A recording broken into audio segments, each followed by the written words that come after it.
Hey everybody, welcome to Prairie Talk with Blades and Mayo. I'm Craig Mayo. And I'm Shane Blades. Well, what can I say? Very special show, obviously. Right, Craig? We are out of the studio actually today. That's right. We decided to go find places that actually look like Little House on the Prairie. Talk to some horses, see what's going on in the land of Prairie. Yeah, find some old barns, go out and find like a big open field and just run around, That's right. I mean, it's a sense of freedom. I feel like Laura Ingalls running through the hills sometimes. I get that sense of just like the world's going to be okay. Yeah, and remember folks, we have an email address too, prairietalktv@aol.com. So you can tell us all about all these locations you're going to see today. Yeah, tell us about the last horse you saw, what Yeah. you guys said to each other, what it communicated to you. Like this horse right back here. Look at that horse. They use those all the time on the prairie. I'm telling you what, old Tassie back here has been a good one. Me and her really hit it off good. You know what I mean? But it stinks. Yeah, I'll be honest with you. I like it out here and everything. Me and Tassie have had a lot of fun, but it does stink out here. It's dusty too. It's hot. It's humid. The flies are. I think it just farted that. Oh. Man. All right. Let's get out. Let's have somebody else do this for us.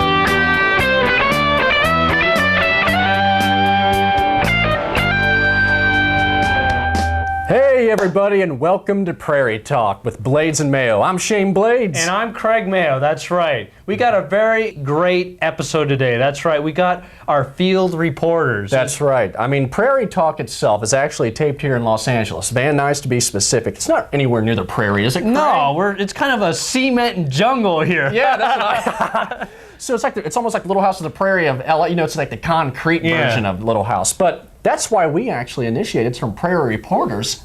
They're actually out in the prairie. But don't forget, that's right, we got an email address, prairietalktv@aol.com. Absolutely, and let us know what you think about this, folks. You are going to love it. This is going to be a good time. That's so right. let's go out to our first Prairie reporter. That's right. All right. Brooke, how you doing out there? I'm good, Craig. How are you doing? Oh, we're nice and warm in here. Welcome to the show. Hey, what about me? I don't know. Am I not here?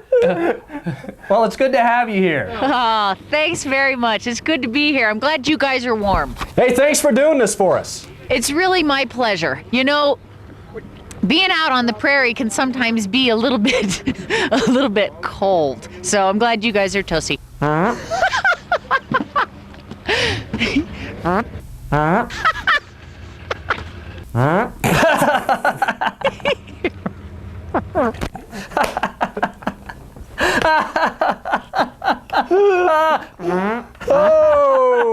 hey.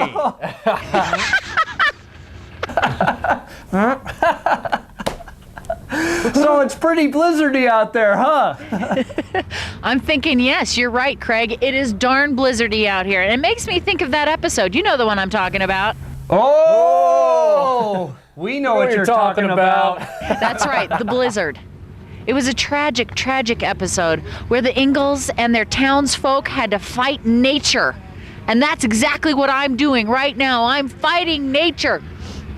I can't breathe. My nostril, I'm getting the boogers. There's machines all around me buzzing. How do you guys feel about that episode? I just remember a lot of snow and little girls walking through it. Yeah, I remember the blizzard episode as being very snowy. Well, tell us about it. Yeah. You know, it's the episode where Mary and Laura have to go out and find shelter for themselves because they get caught in the blizzard. It's very dramatic. And then the little boy goes and tries to find help for his dad.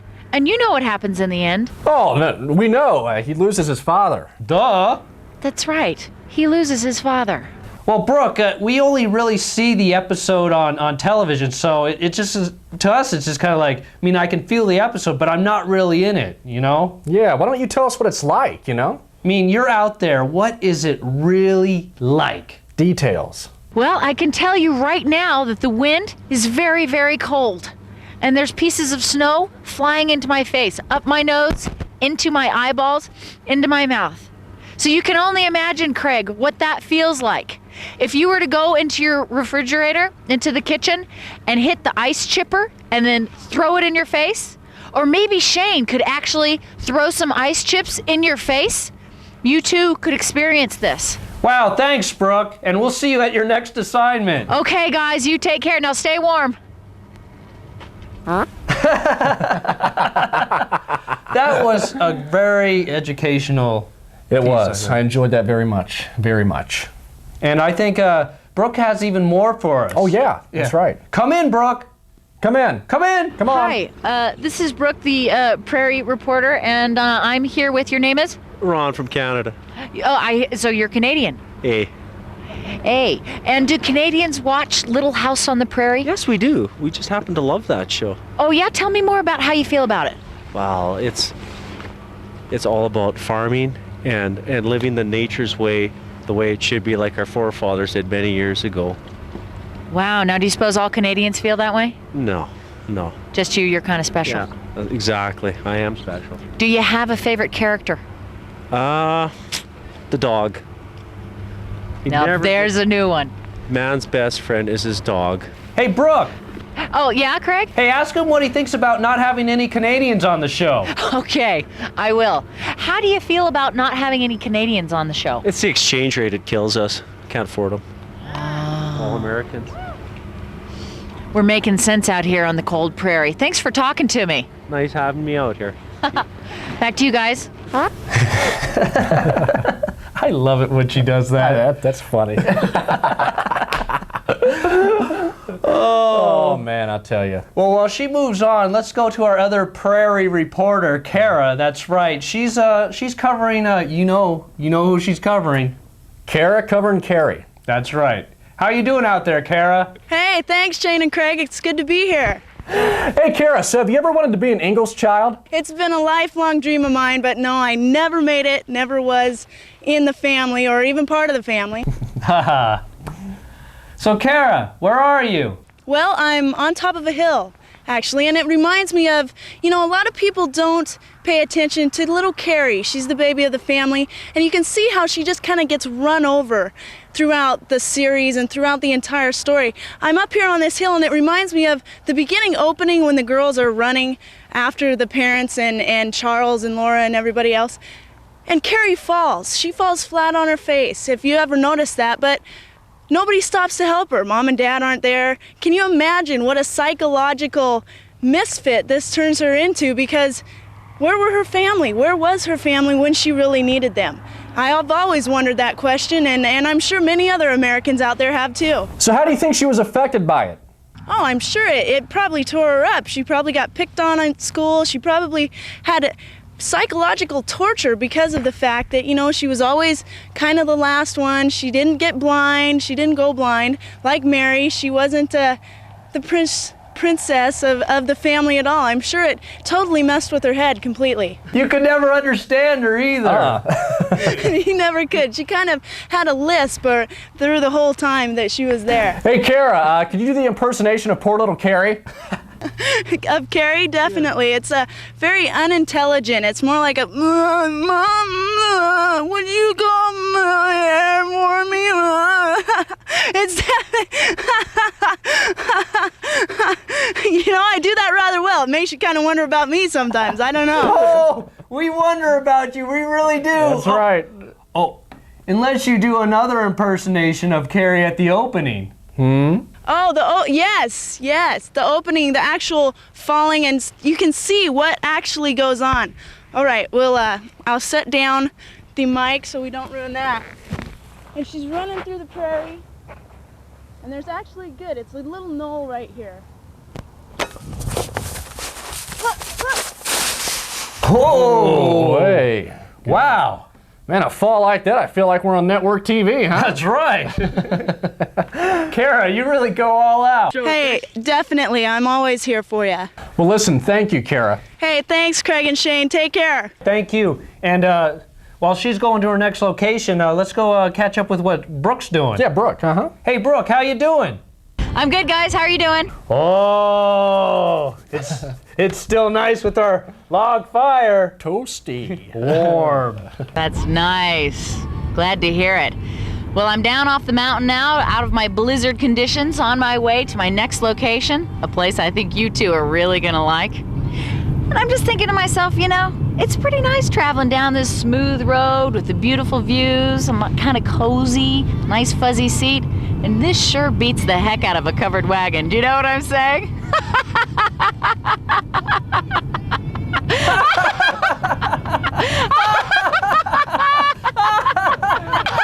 Whoa, man, that is just... Yeah, I think you do. Okay, then back to you guys in the studio. Well, thanks a lot, Brooke. Thank you, really. We'll catch up with you soon. All right, check back in with me in a few. What else do we got going Tell you, on? how do we top that? I'll tell you, how about Kevin, our Prairie bartender? That's right. Hey, Kevin, how's it going? It's going great. How you doing there, champ? Hey, he called me champ. Called you champ, he called me champ. No, What are it you was talking me. about? Come on, it was me. I'm the champ around here. All right, well, whatever. That's good. Okay. You know, enough of our little silly little champ. Right. We're both champs. That's right, man. We're both here. We're both champs. That's right. Kevin's a champ too. How is it in Montana there? It's fantastic. We're up here at Great Northern Brewing, makers of world famous Black Star, and I just wanted to take this opportunity to tell you about one of my favorite episodes, A Little House on the Prairie. It was one of the last seasons that was going on, and it was one that I would never think that would happen on Little House on the Prairie, but it was that one where Albert came back to town and he was like addicted to morphine. He was going crazy, and he stole from Doc. You remember that episode? That was one of my favorite ones. I would never think that that would happen on Little House on the Prairie. Surprised the hell out of me. That's my favorite episode. Kevin. Hey, Kevin, could you find somebody like to your left or right who likes Little House? Is there anybody in the bar who likes Little House? Gotta be someone. Sure. Anybody here like Little House? You like Little House on the Prairie? Oh, yeah. You do? Yeah. Tell me your favorite episode. My favorite episode was the Christmas Eve episode when there was so much snow in Walnut Grove that Pa had to go out the loft window out to the barn to get the gifts, and Mary and Half Pint watched him cross the snow on snowshoes up that high. It must have snowed like 25 feet. I remember that episode. The whole house was buried in Oh, snow. yeah. Huh? Oh, yeah. She goes for the nice sentimental ones. I went for the drug addiction. Ah. Hey, listen, well, thanks, Kevin. Sure. Hey, Kevin. Hey, before you go, can you pour one for the Ingalls? Yeah, we'll pour one for the Ingalls. Pa, this one's for you. Cheers! Hey. Well, thanks, Kevin.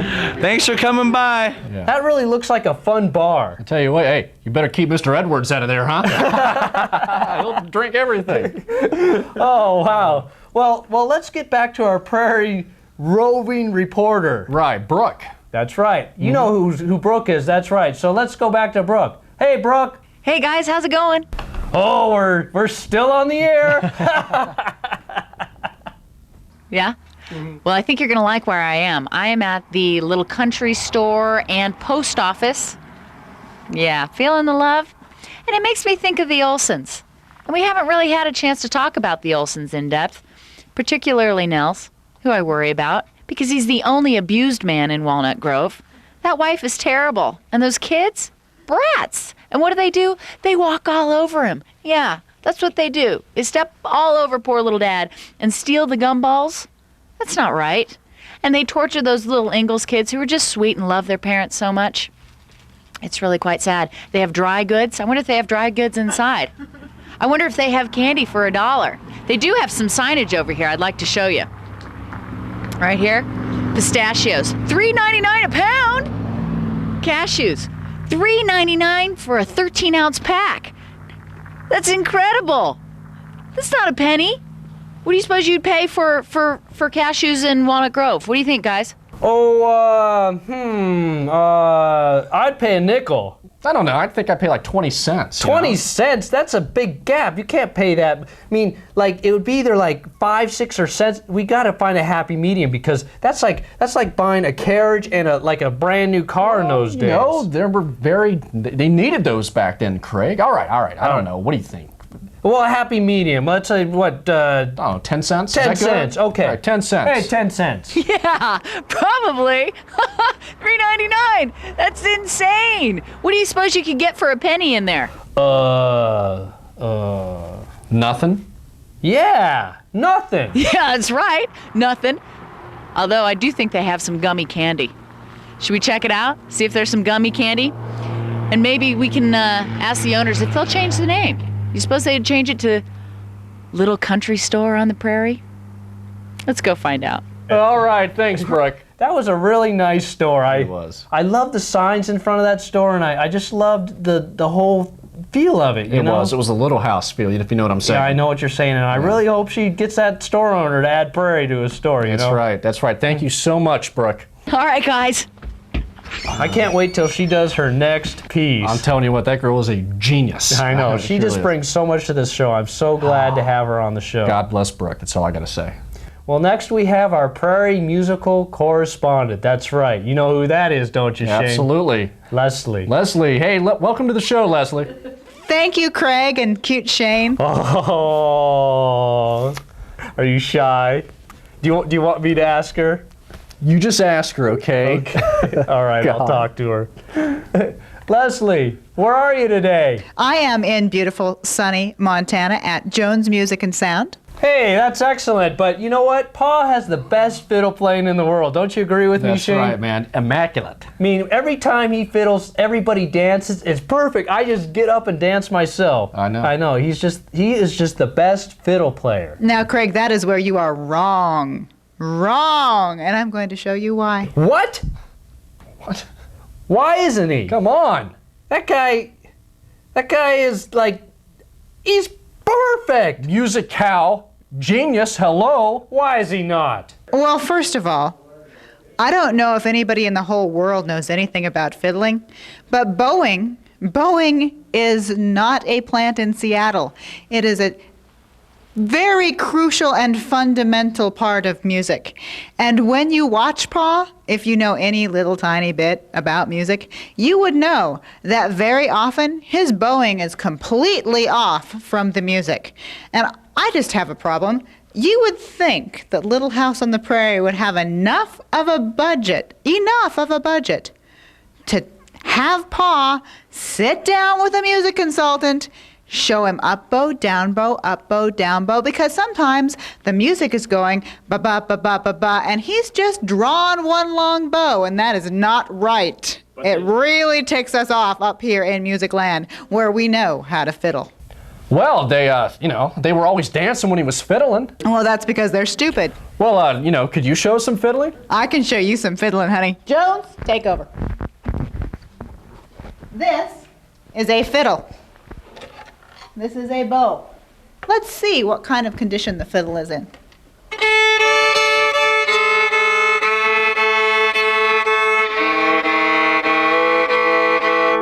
Okay, that's sort of roughly in tune, and I do mean roughly. Okay, this is the problem with Pa. Okay, when the music is going, he's doing this. Do you see what the dilemma is with that? Or maybe if the music is going, he's doing this. Do you see what the problem is there? There's a problem because it does not look like this or like that, which is how it would sound if Pa were actually playing, because the wrist is down, the wrist is down, the bow is moving. The bow is the vital hand, I gotta tell you. See, now that's how it's supposed to be done. Whoa, now that was great. Tell us some more. Normally, when the tune is in tune, then you can predict kind of where the notes are going to be. But when it's out of tune, your fingers, they still sort of know where to go. But the sound is actually not coming out correctly. And because my assistant Jones here has a very lame tuner, this is how it goes.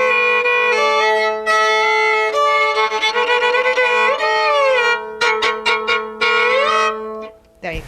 Thank you very much, Leslie. You guys are so welcome. We love you up here in Montana. We do. You're our favorite program. Oh, wow. Whoa. Man. Whoa. That was hot. Woo! Thank you so much. I mean, I'll tell you what, she set my butt straight on the fiddle plane. I'll tell you that. I know. Huh? I'm not going to look at Pa I'm going to look at him in a different way now. I'll tell you what, and coming from a girl like Leslie, and by the way, Leslie, you're not bad yourself, if you know what I mean, huh? and you know what you're talking about, too. That's great. Wow. Well, I tell you what. Well, listen, welcome back to the show. Let's go to our roving reporter now. You know, the one who's cruising all over the state. Brooke. Hey, Brooke. Welcome back to the show. Hey, thanks, guys. It's great to be back. And you know, I thought I'd stop by and stand by this hay, and we could talk maybe a little bit about this. If you look here, look at this circle. You know, this makes me think of Pa. Because Pa had his farm. We know he had his farm. He had to feed his animals. But he didn't have anything like this, no. Because this would have taken him a year.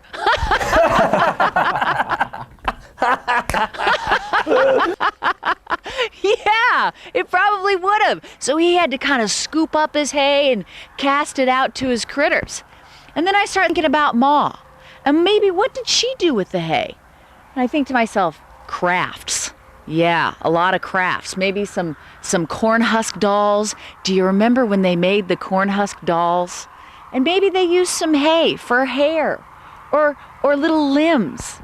And then I'm thinking, what other kinds of things could Ma have made with this hay? What do you think, guys?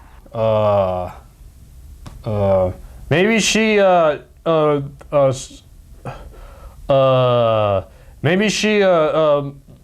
built that hay pile in the barn. That's it. Yeah. Hay pile in the barn, huh? Well, what do you think?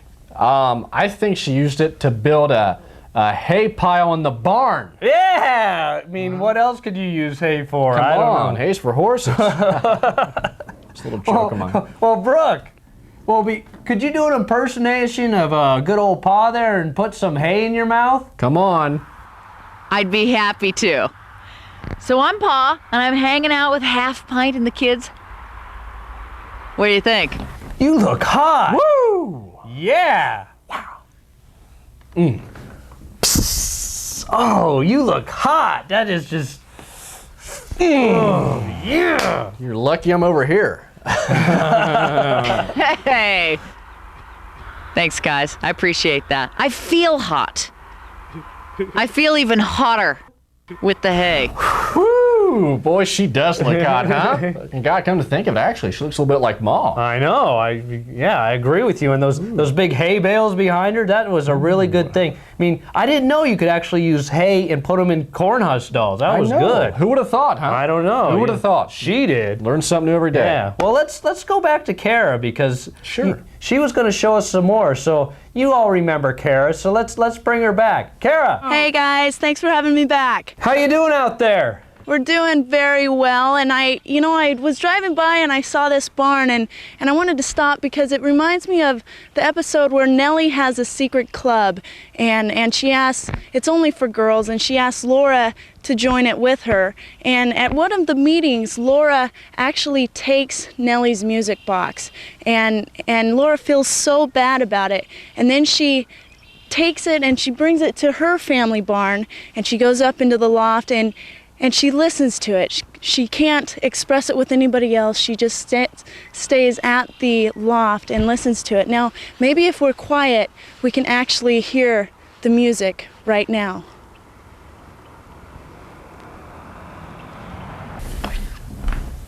Kara. Shut up, bird. Shh. What's going on? I think she should be listening to her head, not the barn. That's what I'm saying, huh? Kara?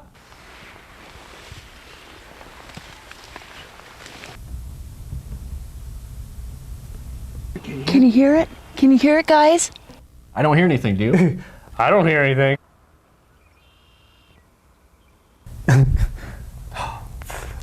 That Kara, huh? I'll tell you what, maybe we should just let Kara be in her own little world and try to hear that music, huh? Yeah. Be the music, Kara. Be the music. You know. But it's a nice looking barn, though. Oh, beautiful barn. It Beautiful barn. had a lot of history to it, I must say. You know, a lot of architecture. Yeah, that's what I have to say. It had a lot of weather in it. But let's just leave her there. Let's move back to our roving reporter. You know who I'm talking about. You guys know who we're talking about. That's right. Brooke. Hey, Brooke, welcome back to the show. Thanks, guys. You've been all over the place today, huh? I sure have. What do you have for us now? Well, I thought it was important to stop and maybe discuss poop. Yeah, because this really was a big part of the lifestyle. So, Brooke, what's that poop actually used for? If you remember, the poop can be used to start fires when they dry it out. If you remember Mr. Edwards and Pa, Charles, went out hunting and camping, yeah, they used it to start their campfire. And that was a really important thing for them to have, as you can only imagine. Fire, the essential force of life. And what fueled it? Poop. Yeah. If you remember, there were a couple episodes where they used poop for fuel. They definitely used it for fertilizer.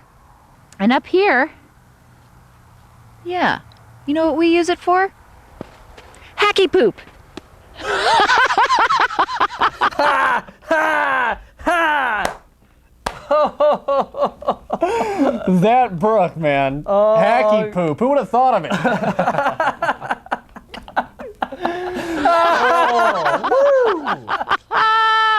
What do you suppose the kids would have thought of that game? Hacky poop. I think the kids would have loved that game. Oh, man. Especially me and my friends. Yeah. That would have been a fun schoolyard game, don't you think?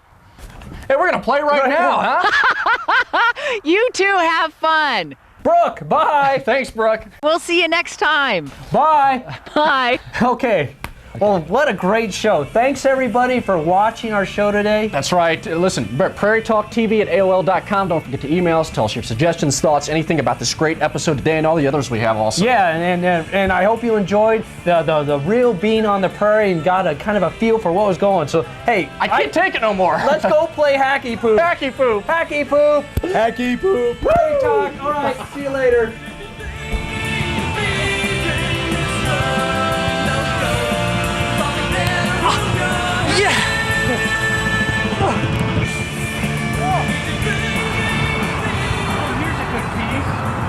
Hey everybody out there in Prairie Talk Land, who knew that a horse's ass would be such a critical part to today's show? Are you believing it? A horse's ass? Brooke had such a great idea with the Hacky Poop. She did, it was great. I want to get back out there and play again, so until then, Good times. and good friends.